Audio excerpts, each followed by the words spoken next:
Keputusan keji kaum kafir Quraisy untuk bersepakat membunuh Nabi Muhammad SAW telah mencapai puncaknya. Malaikat Jibril pun turun membawa wahyu, memberitahu Rasulullah SAW tentang persekongkolan mereka, sekaligus pemberian izin dari Allah Subhanahu wa Ta'ala untuk beliau berhijrah. Rasulullah SAW pun mendatangi Abu Bakar As-Siddiq menyampaikan kabar tersebut. Mendengarnya, Abu Bakar pun terharu, sekaligus bahagia karena bisa menemani Rasulullah SAW dalam perjalanan hijrahnya. Sementara itu, para pembesar Quraisy telah menyiapkan 11 orang terbaik mereka untuk melaksanakan rencananya. Malam itu, rumah Nabi SAW dikepung dari segala arah. Mereka menunggu waktu yang tepat untuk menyerang.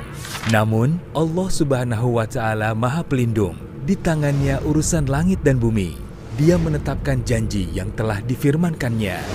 Dan ingatlah, ketika orang-orang kafir Quraisy memikirkan daya upaya terhadapmu untuk membunuhmu, mereka memikirkan tipu daya, dan Allah menggagalkan tipu daya itu. Dan Allah sebaik-baik pembalas tipu daya. Quran Surat Al-Anfal ayat 30.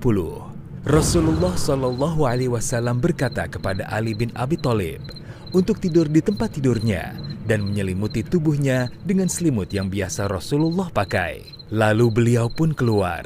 Beliau menaburkan segenggam tanah ke arah para pengepung. Ketika itu juga Allah Subhanahu wa Ta'ala menutup pandangan mereka hingga tak satu pun yang menyadari bahwa beliau telah pergi. Rasulullah SAW meninggalkan rumah beliau pada malam tanggal 27 Safar tahun ke-14 kenabian. Ditemani Abu Bakar, mereka menempuh jalan berlawanan dari jalur yang biasa menuju Madinah, bukan ke utara, melainkan ke arah selatan.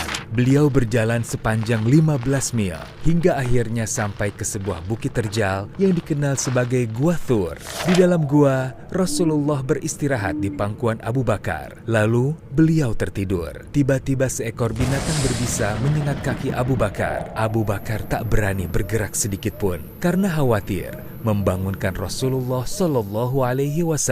Demi menahan sakit, akhirnya air matanya jatuh menetes ke wajah Nabi SAW. Rasulullah SAW pun bangun, dan setelah mengetahui sahabatnya terluka, beliau meludahi luka itu. Seketika hilanglah sakit yang dirasakan Abu Bakar. Subhanallah, berkah dari Rasulullah dan betapa besar cinta seorang Abu Bakar kepada Rasulullah SAW. Saudaraku, hijrahnya Rasulullah SAW bukanlah pelarian, tapi awal